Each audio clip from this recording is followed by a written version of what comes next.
Olá, gente. Olá, olá. São 21 horas e 3 minutos.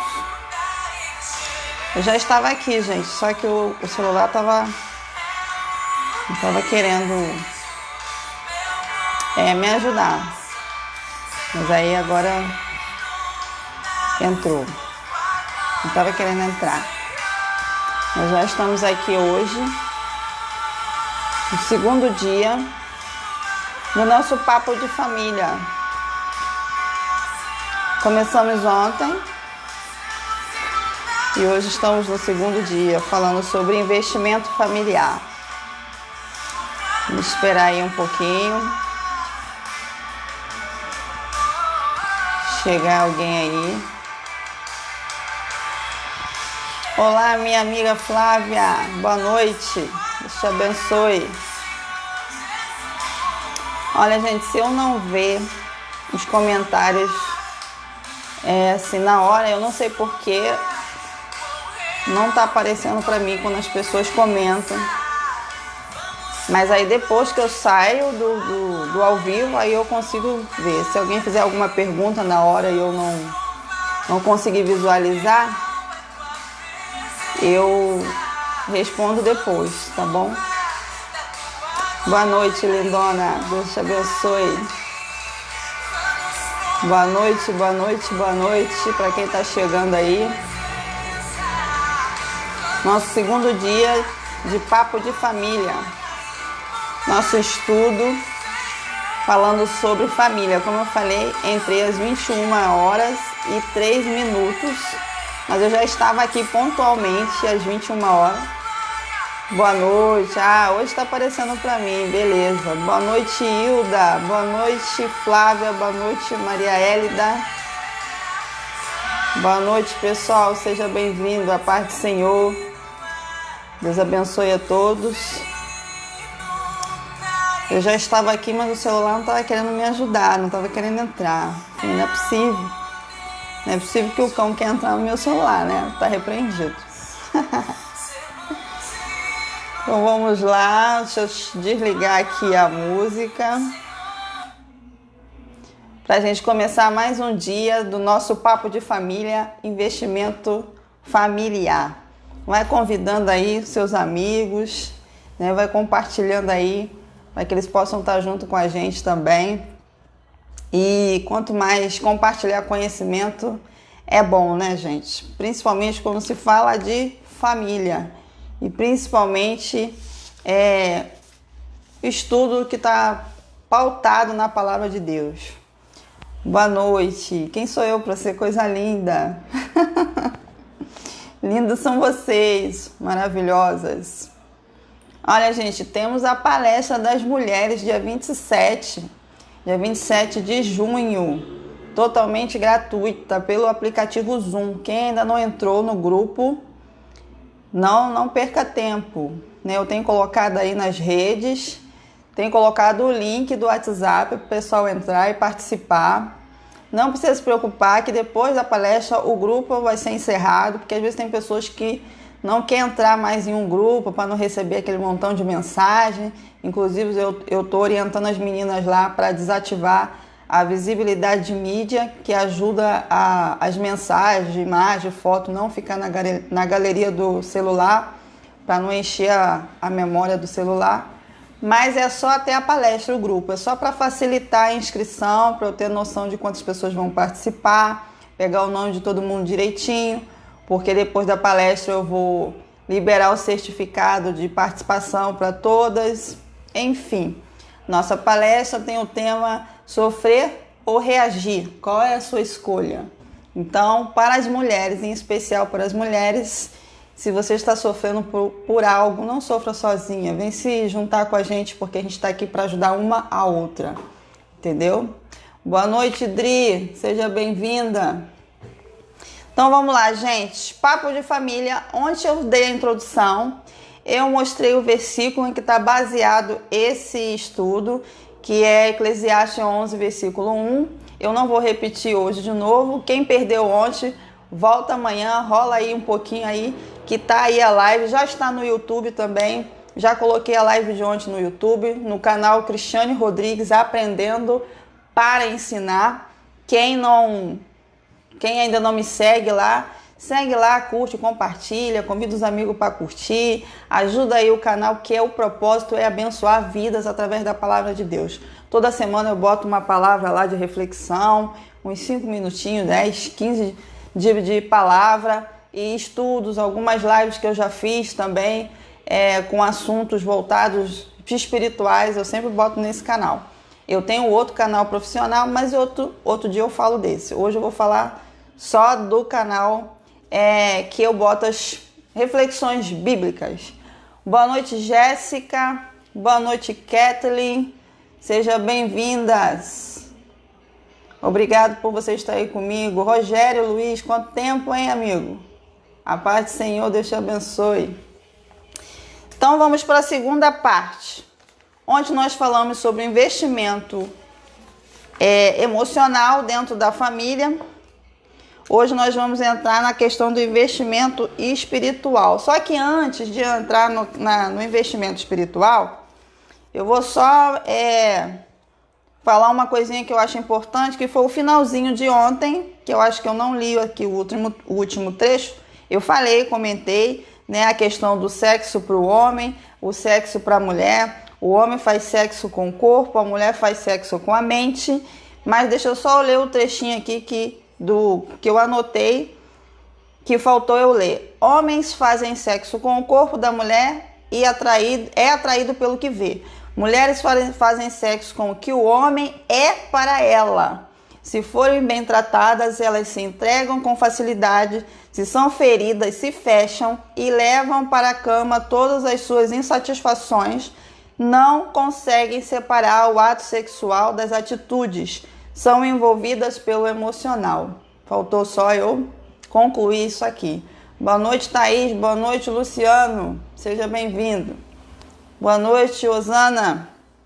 Então, eu queria só ler essa parte aqui e também fazer uma observação na questão que eu falei das comparações entre irmãos, né? Muitas das vezes, como eu falei ontem, tem pais que gostam de ficar comparando o filho um com o outro, e como eu falei ontem, ninguém é igual a ninguém. Nenhum filho vai ser igual ao outro. Você pode ter 10 filhos e todos eles vão ser diferentes. E uma comparação que eu vejo muito acontecer às vezes quando eu faço atendimento com as pessoas, crianças, adolescentes com dificuldade de aprendizagem, é que às vezes, vamos dar um exemplo, o filho mais novo está na fase de alfabetização. Aí a mãe fala, poxa, mas o mais velho nessa idade já sabia ler e esse não consegue ler. Então, gente, cada um tem o seu processo de aprendizagem, cada um tem o seu tempo, cada um tem o seu caminho. E se realmente ele já está, um exemplo que eu estou pegando da questão da alfabetização, porque tem várias dificuldades de aprendizagem. Vamos usar esse como exemplo. Muitas das vezes a criança pode ter uma dificuldade realmente de aprendizagem. Para isso existe o psicopedagogo, né? Eis-me aqui. Então, procura um psicopedagogo, porque de repente a forma dele aprender, e é quase certo isso, é diferente do outro filho, né? Ninguém aprende da mesma forma e não quer dizer que ele é menos inteligente do que o outro. Só os caminhos que ele constrói a aprendizagem são diferentes. Às vezes ele pode realmente ter um problema de dislexia, vamos dizer assim, ter uma dificuldade a mais de construir a sua alfabetização, a sua leitura. A gente tem um tempo. Quando começa realmente a leitura, devagar, ele vai construindo aos poucos, mas até onde isso é preocupante, até onde isso a pessoa já tem que tomar uma atenção que já está fora do padrão. De repente ele chegou no 3º ano e ainda está com dificuldade, está com a leitura lenta. Aí é uma coisa que já tem que buscar um especialista, porque no 3º ano ele já tem que estar com essa construção mais elaborada. Aí é onde às vezes os pais ficam fazendo comparação. O outro aprendeu a ler mais rápido, o outro nessa idade já sabia. Mas vá buscar um especialista para ver se ele não está com alguma dificuldade, porque o especialista, o psicopedagogo, vai ter a facilidade, né, dentro da avaliação de identificar. E se realmente tem um problema, ele vai ajudar. e ele vai aprender como o outro aprendeu, mas só que ele vai ter um caminho diferente para aprender, né? O psicopedagogo, ele vai descobrir qual é o caminho dessa criança em especial aprender. De repente ele tem um déficit de atenção.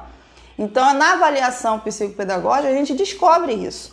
Não adianta ficar fazendo comparação, ou às vezes ficar até usando nomes feios, que nem eu falei ontem, que foi a questão do investimento emocional na questão das palavras, vigiar o tipo de palavra que você fala com os filhos, chamar de burro, isso ou aquilo. Não adianta fazer isso, não vai ajudar o problema da criança. Então, só isso que eu queria reforçar aqui, né, que eu já falei sobre isso ontem, só uma observação em cima do que foi falado ontem. Boa noite, dona Cássia, seja bem-vinda, minha querida. Então, hoje, entramos na questão do investimento espiritual. E o primeiro tópico é sacerdócio do lar. O que é o sacerdócio do lar? Primeiramente, responsabilidade do marido. É responsabilidade do marido o desenvolvimento espiritual da esposa e filhos. Efésios 5, 25, 26 e 27. Provérbios 22, verso 6. Disciplina dos filhos. Colossenses 3, 21 e Deuteronômio 6, do 6 ao 9. Então, é responsabilidade do marido o desenvolvimento espiritual da esposa e dos filhos. Vamos conferir isso em Efésios, capítulo 5, no versículo 25 ao 27, que diz: maridos, amem suas mulheres, assim como Cristo amou a igreja e entregou-se a si mesmo por ela, para santificá-la, tendo-a purificado pelo lavar da água mediante a palavra, e apresentá-la a si mesmo como igreja gloriosa, sem mancha, nem ruga ou coisa semelhante, mas santa e inculpável. Uma coisa que eu quero frisar aqui, o versículo 26. Para santificá-la, tendo-a purificado pelo lavar da água mediante a palavra. Gente, é responsabilidade do marido chamar a família a responsabilidade da palavra, do ensinamento. E muitas das vezes a gente vê que isso não acontece. Às vezes é a mulher que tem que ficar falando: vamos orar, vamos ler a Bíblia, vamos fazer culto doméstico, vamos fazer isso, vamos fazer aquilo. Mas essa responsabilidade não quer dizer que a mulher não faça isso, não tem que fazer. Sim, a gente ajuda. Mas essa responsabilidade, primeiramente, deveria ser do marido. Porque quem foi dada essa responsabilidade para ele amar suas mulheres, assim como Cristo amou a igreja, ou seja, amor de sacrifício, amor de renúncia, entregou-se a si mesmo por ela, para santificá-la, tendo purificado pelo lavar da água mediante a palavra. Ou seja, santificar a família através da palavra. É o homem que tem que chamar a responsabilidade. É o homem que não pode perder essa autoridade, a não ser quando não se tem esse homem na família, na casa. Às vezes tem mulheres que são viúvas, separadas, solteiras, são mães solteiras, aí é outra história. Mas quando se tem esse homem dentro da família, é ele que tem que chamar a responsabilidade. É sobre ele que está essa responsabilidade. Deus deu essa responsabilidade para ele. E às vezes a gente vê que isso não acontece. É a mulher que tem que ser a coluna, é a mulher que tem que ficar incentivando, é a mulher que tem que ficar puxando, é a mulher que tem que ficar botando, puxando a corda. O homem tem essa responsabilidade. Boa noite, Sérgio, meu amigo. Seja bem-vindo. Então, sacerdócio do lar, responsabilidade do marido, desenvolvimento espiritual da esposa e dos filhos. Provérbio 22, 6. Educa a criança no caminho em que deve andar, e até quando envelhecer não se desviará dele. Olha só, gente. Às vezes uma palavrinha só faz toda a diferença no versículo, no contexto. Educa a criança no caminho, não o caminho. Tem toda a diferença isso daí. Quando eu falo o caminho, quando alguém te pede informação e pergunta: onde é o caminho disso? Você aponta para lá e fala: lá é o caminho. Mas quando eu falo no, eu tô junto. eu tô do lado, eu tô o tempo todo ensinando, eu tô pertinho, eu tô no... eu vou lá. É quando às vezes alguém te pede uma informação, em vez de você falar, é lá, é o caminho. Não, eu falo, não, eu tô indo para lá, eu vou junto com você. Ou seja, você tá no caminho, você tá perto, você tá junto. Então entendemos o quê? Que a palavra está dizendo que educa a criança no. Não adianta você apontar, você tem que estar junto. É todo dia, é no deitar, é no levantar, como a gente vai ver aqui em Deuteronômio, que diz, né? E ensinarás os teus filhos, Deuteronômio 6, do 6 ao 9, diz, e essas palavras que hoje te ordeno estarão no teu coração. Ou seja, a palavra tem que estar primeiro no coração do pai e da mãe. Porque se não tiver ensinamento primeiro dentro do pai e da mãe, não tem como passar para o filho. Essas palavras que hoje te ordeno estão no teu coração e as ensinará a teus filhos. E delas falará assentado à tua casa e andando pelo caminho, deitando-te, levantando-te, ou seja, todo o tempo. É por isso que ensinar dá trabalho. Educação é trabalhosa. Mas, como eu falei ontem, né, o versículo base desse estudo, investimento familiar, é você lançar semente. É toda hora lançar semente, toda hora lançar semente, irrigando com a água, que é a palavra. Uma hora vai germinar. Agora, se você não lançar nada, você vai querer colher o quê? Então, se lança semente no filho enquanto ele é pequeno. Porque depois que ele chega na adolescência, o negócio já fica estreito. Na adolescência já é hora de começar a germinar. E como eu já falei na live que eu dei sobre afetividade, né, na primeira infância, no desenvolvimento infantil, que é a primeira fase do desenvolvimento, se essa primeira fase não for bem construída, não for bem estabelecida, você vai ter um adolescente com problema, você pode ter um jovem com problema e um adulto com problema, porque a sua primeira infância não foi bem construída. Não foi bem construída emocionalmente, não foi bem construída espiritualmente, já que nós estamos aqui baseados na Bíblia. Então nós temos que ter esse cuidado. O tempo todo é ensinando, é falando. Mas muitas das vezes hoje a gente entrega o celular na mão dos filhos e quer que ele aprenda. Somente a gente fala o caminho, mas a gente não está no caminho, que é junto.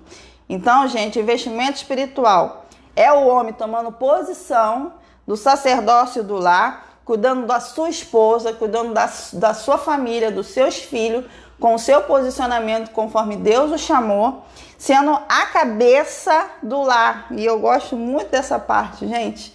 O homem como cabeça do lar. O que é cabeça? Infelizmente tem uns por aí que, desculpa a expressão, são cabeção. Mas Deus chamou para ser cabeça. E cabeça com sabedoria. E Deus deu essa sabedoria para os homens. Deus deu inteligência. Deus deu razão para ajudar as mulheres que são mais emoção. Então, o homem tem essa autoridade, Deus já deu para ele, basta ele exercer, já está com ele. Cabeça do lar, autoridade. O que é cabeça? O que a cabeça faz? Governa. Na cabeça tem 2 olhos, que significa o quê? Percepção. Cabeça está ligada ao pescoço, que ajuda o quê? Girar. Ver o que está à sua volta. Pelo menos um ângulo de 180 graus a gente consegue girar. A gente só não consegue dar 360, porque aí é só pescoço de coruja, né? Que dá o círculo à volta completa.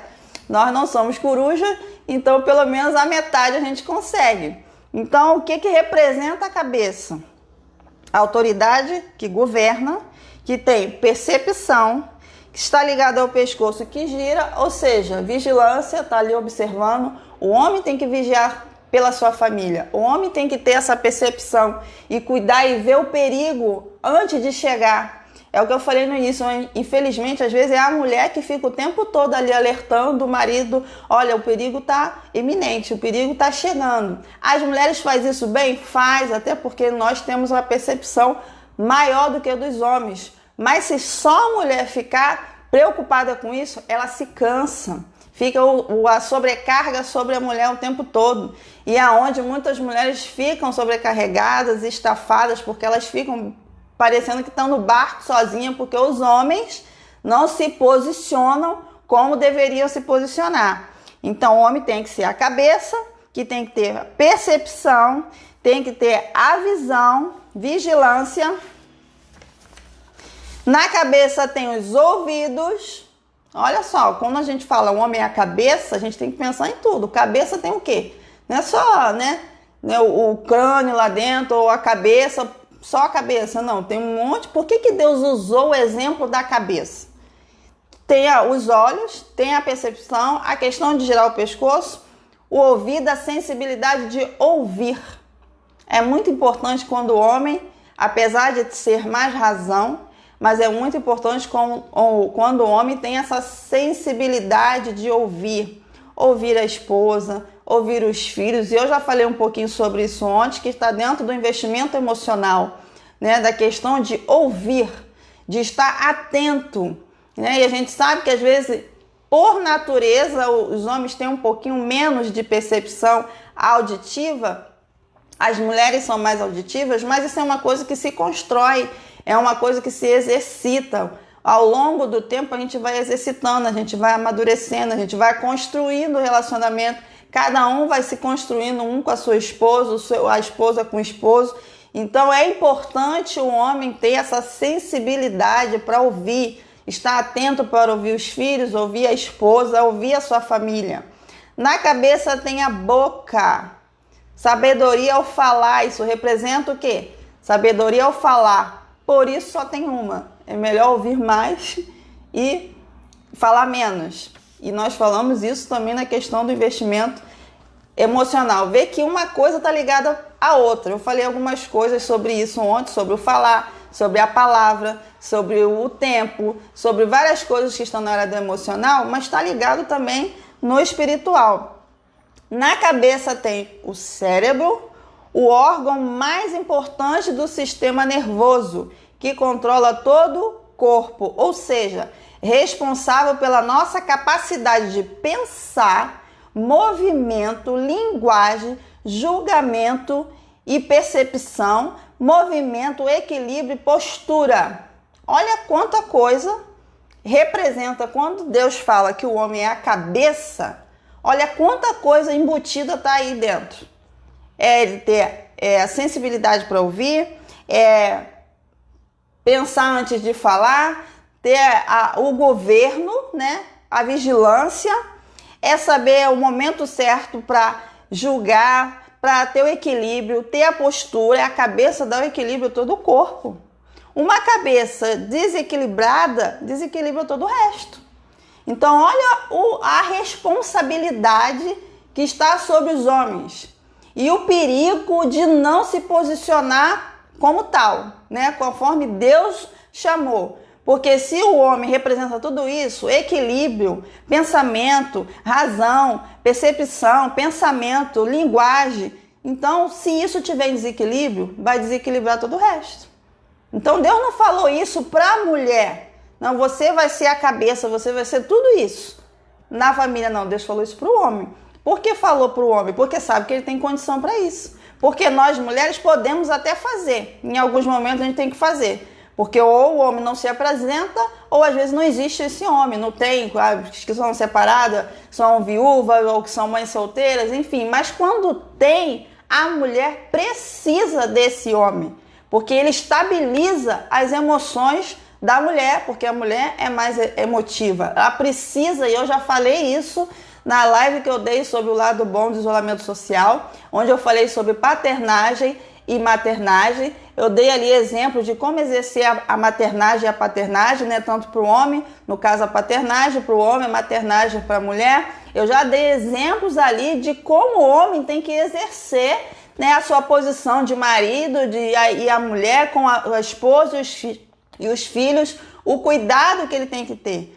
Porque essa mulher que cuida dos filhos, quando ela tem o filho, tá pequeno, e ela cuida da casa, e ela cuida de todas as coisas domésticas, esse homem tem que estar ali presente para dar o quê? Estabilidade para essa mulher. Porque essa mulher, senão depois ela fica cansada, estafada emocionalmente, porque nós não fomos feitas para carregar sobrecargas excessivas, porque nós somos mais emocionais. Então, o homem tem essa capacidade, o homem tem que ter essa postura, o homem tem que dar esse equilíbrio, não só a mulher, mas os filhos e toda a família. Deus deu ao homem a função de analisar, organizar, controlar, orientar, guiar, manter o equilíbrio familiar. A autoridade é concedida ao homem para o serviço e não para dominar e pisar nas pessoas. Uma coisa que acontece muito, os homens confundem isso daí. Deus deu autoridade ao homem para tudo isso aqui que eu falei: organizar, controlar, orientar, guiar, manter, equilibrar, dar um esteio emocional, mas não para pisar, não para usar isso, né, de autoritarismo, porque muitos às vezes levam para esse lado. Porque eu sou o homem, tem que ser do jeito que eu quero, tem que fazer do jeito que eu acho e todo mundo tem que seguir o bonde. Isso não é a verdadeira, o exercício do sacerdócio do homem, não é dessa forma. Então, o que Deus ensina pra gente na palavra e mostra o sentido de cabeça é exatamente dessa forma: organizar, controlar, orientar, guiar, manter a família para que ele venha exercer a verdadeira autoridade. A autoridade é concedida ao homem para o serviço, ou seja, o esposo, ele serve a família. O esposo, quando ele cuida de verdade, ele está a serviço de Deus. Ele está servindo a sua família, ele está servindo a sua esposa, ele está servindo os seus filhos e ele está agradando a Deus, porque ele não é só um pai, não é só um marido, ele é um servo em primeiro lugar, está a serviço de Deus para a sua família. Olha que coisa linda, que Deus deu a cada um que já tem as suas famílias. Você exerceu o seu ministério sacerdotal dentro do seu lar, você está servindo a Deus, porque o nosso primeiro ministério é a nossa família, a nossa igreja começa dentro da nossa casa. Então você está servindo a Deus com a sua família, cuidando bem da sua família. O líder, antes de qualquer coisa, deve aprender a servir e fazer do serviço o caminho para o exercício da autoridade. Deixa eu ver se eu pulei alguma coisa aqui. Eu pulei uma linha aqui. Jesus é o exemplo de humildade, pois na última semana de vida ele serviu fielmente os seus liderados e lavou os pés. O líder, antes de qualquer coisa, deve aprender a servir e fazer do serviço o caminho para o exercício da autoridade. Ou seja, muitos querem autoridade antes de servir, mas o caminho é o contrário. Quando você serve, aí sim você está exercendo autoridade. Por quê? Quando você serve a sua família, automaticamente a sua esposa vai te respeitar, vai te reconhecer como autoridade do lar, seus filhos também vão. Agora, quando você vai pelo caminho do autoritarismo, eles podem até obedecer, mas não te reconhecem como autoridade, porque o autoritarismo estraga todo o contexto familiar, estraga o relacionamento, estraga o envolvimento, a comunhão, a parceria, porque eles até podem baixar a cabeça quando o homem falar alguma coisa, mas ele vai olhar e falar assim: isso daí não serve para nada. Não reconhece a sua autoridade. Agora, quando você faz o caminho contrário, que é o caminho que o Senhor estabeleceu, ser servo primeiramente da sua família, quem não vai querer te obedecer? Quem não vai querer reconhecer a sua autoridade? Porque está se sentindo protegido, está se sentindo cuidado, está vendo o que você está fazendo com amor, com carinho. Então, o caminho da autoridade é servir primeiro. Quando você serve, você está exercendo, você está praticando a caminho do exercício da autoridade. E aí tem um lembrete aqui. Homens, lembre-se de governar com a orientação de Cristo, que está escrito em 1 Coríntios 11:3, que fala: mas quero que saibais que Cristo é a cabeça de todo homem e o homem é a cabeça da mulher e Deus a cabeça de Cristo. Então, homens, sirvam a Deus dentro da sua família, sejam servos e com certeza a sua família vai reconhecer a sua autoridade, porque você, quando está sendo servo, você está debaixo da autoridade de Cristo e aí é só vitória, é só bênção dentro da sua casa. Maridos, amem com o amor de Cristo. Qual foi o amor de Cristo? Amor sacrificial, amor de renúncia, amor de perdão, amor de cuidado, amor não egoísta, que está em Efésios 5:25, que eu já li no início. Marido, ame suas mulheres, assim como Cristo amou a igreja e entregou-se a si mesmo por ela. Ou seja, se entregou pela igreja. Esse é o amor que Deus exige dos maridos com as suas esposas. Submissão ao marido. Aí agora vamos falar com as mulheres. Uma coisa que às vezes para algumas é um pouco difícil. Mas como eu falei, quando o homem serve a sua família, aí é fácil ser submissa a esse homem. Quando esse homem exerce de verdade o sacerdócio do lar, com todos esses exemplos aqui que eu dei, aí para a mulher é muito fácil. Ela serve com o maior prazer. Submissão ao marido. Como, porém, a igreja está sujeita a Cristo, assim também as mulheres sejam em tudo submissas aos seus maridos. Efésios 5:24. A comparação feita entre a submissão da igreja a Cristo e a mulher ser submissa ao marido é perfeita para explicar o que realmente significa essa submissão. Porventura, seria algo ruim, como igreja, estarmos submissos a Cristo? É ruim estar submisso a Cristo? Não, né? Quando a gente entende que Ele morreu por nós, Ele fez tudo por nós, se entregou no nosso lugar para nos dar o melhor e está preparando algo especial para nós, a gente não tem dificuldade de ser submisso a Cristo. Então é a mesma comparação. Quando esse homem ama com amor de sacrifício, com amor de cuidado a sua esposa, a mulher não vai ter dificuldade de ser submissa a ele. Então vamos continuar. Porventura, né, eu já li isso aqui. Porventura seria algo ruim como igreja estarmos submissos a Cristo? Não nos sentimos protegidos nele? Não sentimos prazer em fazer a sua boa e perfeita vontade, em cooperar com sua missão? Não confiamos na ação dele e fazemos de tudo para agradá-lo? Ele não é a nossa direção, nosso líder maior, nosso exemplo? Servir a Cristo não é uma das melhores satisfações que a sua igreja pode viver? Não é uma bênção, ainda que possa haver tribulações envolvidas? A pergunta que fica é: qual esposa não se sentirá amavelmente impelida a ser submissa a um marido que ama como Cristo amou a igreja e a si mesmo se entregou por ela, né?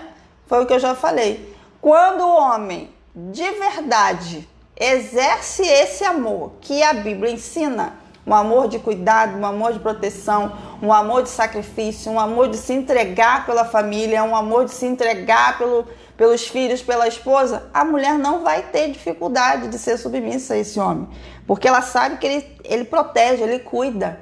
Então ela simplesmente vai ser submissa, ela não vai ser capacho porque ela vai ser submissa, não, porque a gente já vai falar já, né, o posicionamento aqui da mulher, o que significa realmente ser submissa, mas ela vai entender que tudo que esse homem falar, ele está falando pelo bem dela, por amor dela, porque ela vê isso na prática, né? Não é uma coisa só superficial, ela vê acontecer, ela vê ele praticar. Então vamos continuar. Esse é o segredo da submissão bem-sucedida. Partindo agora para uma pequena análise do termo submissa, empregado na Bíblia, vemos que a palavra grega usada a palavra submissa no grego é upotasso com 2 S, e é formada por duas outras, upo, que significa sob, ou seja, está abaixo de alguma coisa, e tasso, que significa colocar em ordem, organizar. Ou seja, não é porque a mulher é submissa que ela não tem voz e vez dentro da casa.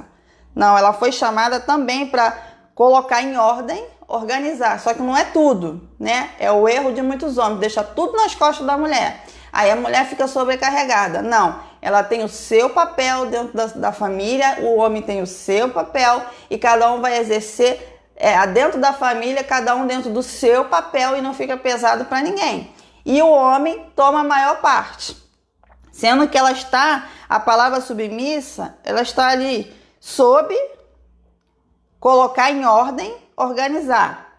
A expressão completa significa algo como estar sob a liderança de alguém que organiza, de um líder. O termo upotasso também era usado como um termo militar grego, que significa organizar divisões de tropa numa forma militar sob o comando de um líder. Em um uso não militar, era uma atitude voluntária de ceder, cooperar, assumir responsabilidade e levar uma carga. Ou seja, vamos fazer uma comparação. Uma empresa que tem o gerente e o subgerente, né? Tem um líder e tem os seus liderados. Quando o líder é um bom líder, quando ele não usa de autoritarismo, a gente sabe quem é empreendedor, quem tem um pequeno negócio, quando ele necessita fazer alguma coisa, ele passa, né, uma ordem para esse liderado em conjunto com ele vai organizar aquilo ali, sabendo que sobre ele tem um líder maior. Mas ele está ali também organizando, ele também está fazendo, ele também está em acordo com esse superior.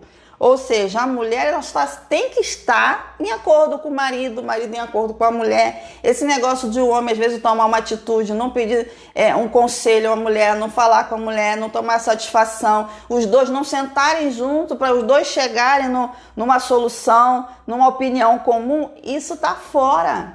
Isso está fora do plano de Deus. Porque os dois estão juntos numa missão. A mulher está junto com o homem numa missão de cuidar da sua família, de organizar, de cooperar, onde ela vai ter uma condição de liderar, sim, mas numa proporção menor. O homem lidera de uma proporção maior, mas os dois em acordo, os dois juntos, como um gerente e um subgerente. O subgerente não pode dar uma ordem e o gerente não pode dar uma ordem e o subgerente fazer totalmente ao contrário do que o gerente falou, fazendo uma comparação.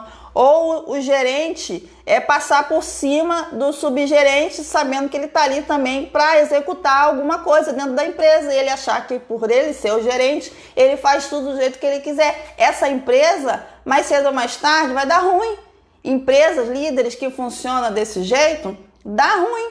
Porque quando você é um líder, como eu falei, quando você é um líder legal, um líder que é cooperativo, o que você faz? Você senta com a sua equipe, você passa o seu plano de vista, os seus objetivos dentro para aquela empresa, escuta a opinião, recebe a opinião dos seus liderados, troca a informação, a troca, a relacionamento de troca, um fala uma coisa, o outro fala outra e chega toda a equipe num bem comum para o bem da empresa, usando essa comparação, né, que eu estou fazendo aqui da empresa. A mesma coisa é a família.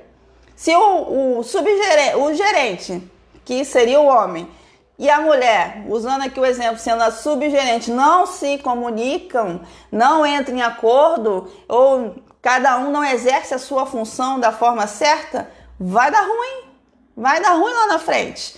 Então, gente, ser submissa não quer dizer ser capaz, mas não. Ela tem uma posição também dentro da família de organizar, né, de comandar dentro de uma pequena proporção, mas ajudando a esse líder maior, que no caso é o marido. Assim, a submissão bíblica da mulher não tem a ver com inferioridade e nem com o homem a ser o bambambam no relacionamento, tratando sua esposa como um objeto. Antes, significa cooperar mutuamente, cada um em seu papel, para um bem comum, que é a edificação do lar e de cada um em amor. Ou seja, os dois cooperam junto, cada um exercendo o seu papel para o bem do lar, para o bem dos filhos, para o bem do relacionamento conjugal, para o bem um do outro. Filhos aprendem com exemplo. Próximo tópico. Segundo a teoria de Vygotsky, e esse aí é um da área da educação, né? Quem é da área da educação sabe, conhece, é um dos autores da educação bem reconhecido.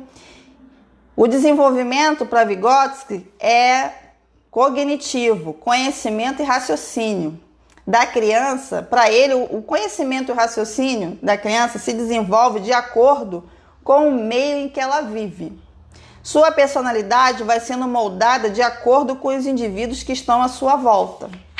Ou seja, a criança, e eu falei isso também na live sobre afetividade, e eu sempre tenho falado isso, o desenvolvimento da criança está na primeira infância, de 0 a 6 anos. É a fase primordial. É a fase mais importante da criança.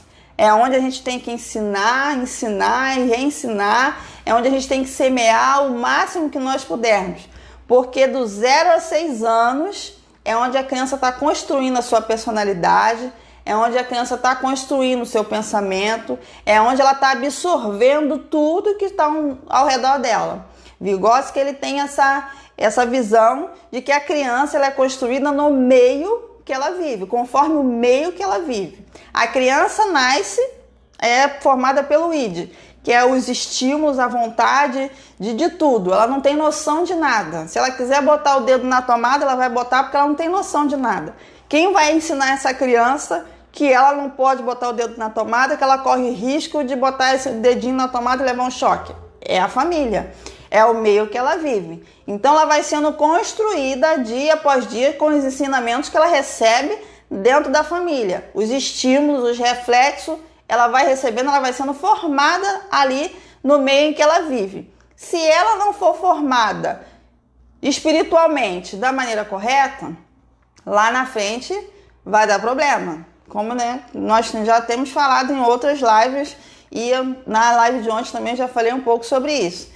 E aí volta a questão do ensinamento, do versículo de Deuteronômio que eu falei. Ensina a criança no caminho que ela deve andar e ainda quando for velha, jamais ela se desviará dele. Ou seja, a família é importantíssima nessa construção. As crianças aprendem com exemplo, e eu até falei um pouco disso ontem.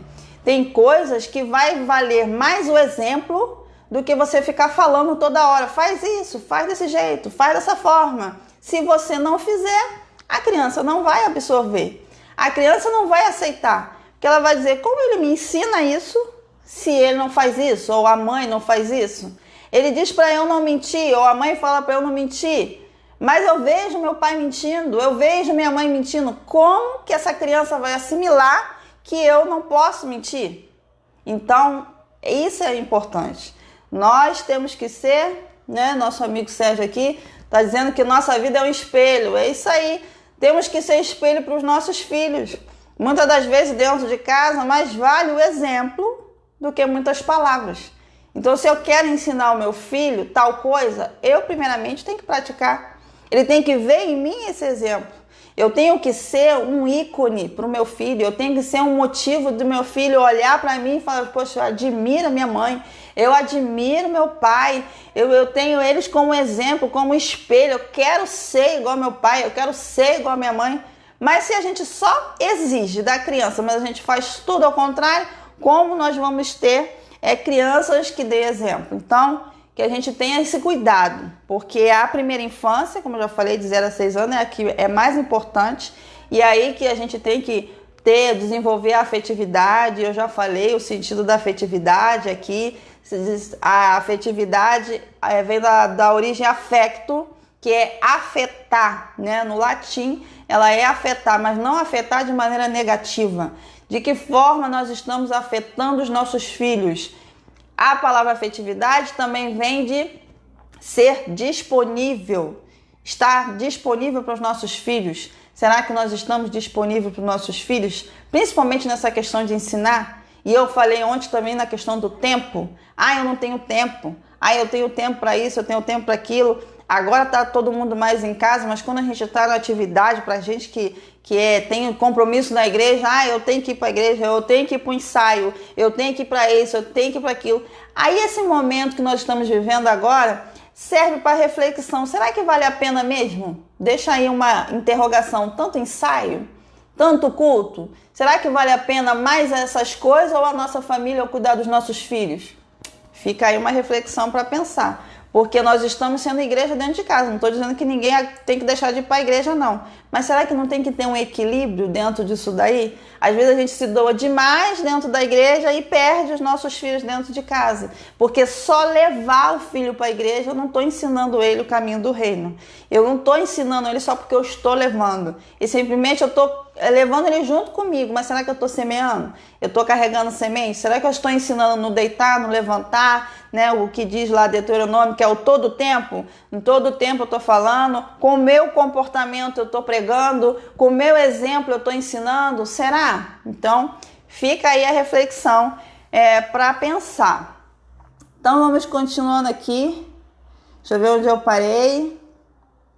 Mas será que os pais estão sendo exemplo para os filhos, mantendo a coerência e evitando o faço o que eu digo, mas não faço o que eu faço? A gente escuta muito isso, né? Às vezes muitos pais falam, faço o que eu digo, mas não faço o que eu faço. Mas com a gente não é assim não, tem que fazer, tem que ser tudo certinho. Faço o que eu digo, sim, digo o que eu digo e faço o que eu faço. Desde que a gente esteja falando coisas certas, né? Dentro do padrão do que Deus, né, nos ordenou. Não adianta, como eu já falei, né, um exemplo aqui, não adianta falar para o seu filho mentir se ele vê você mentindo e etc. Às vezes até aquela pessoa que liga, né? Aí você não quer atender, aí você manda o filho dizer, minha mãe não está em casa. Quer dizer, você já está ensinando o seu filho a mentir. Então isso é um perigo, né, gente? Então vamos ter cuidado com isso daí. Conselho aos filhos. Recompensa de quem obedece. Deixa eu ver aqui a referência. Provérbios 19:16. Deixa eu ver se eu anotei aqui.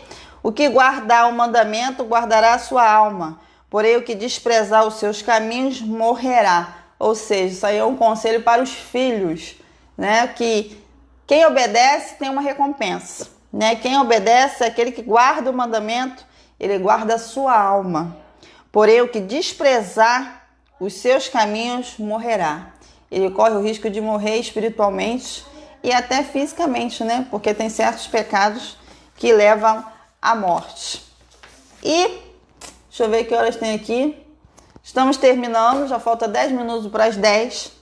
Amanhã eu termino com investimento material, né? Já falei do investimento emocional. Quem não assistiu ontem, procura aí na minha rede, aí na minha página Guerreira Cris, que tá aí, já está no YouTube também, no meu canal Cristiane Rodrigues, Aprendendo para Ensinar. Quem não curtiu ainda meu canal, não se inscreveu, escreve lá, gente, ajuda, compartilha, porque o propósito é abençoar vidas com a palavra de Deus, com ensinamento, levar a palavra para outras pessoas. O propósito é esse.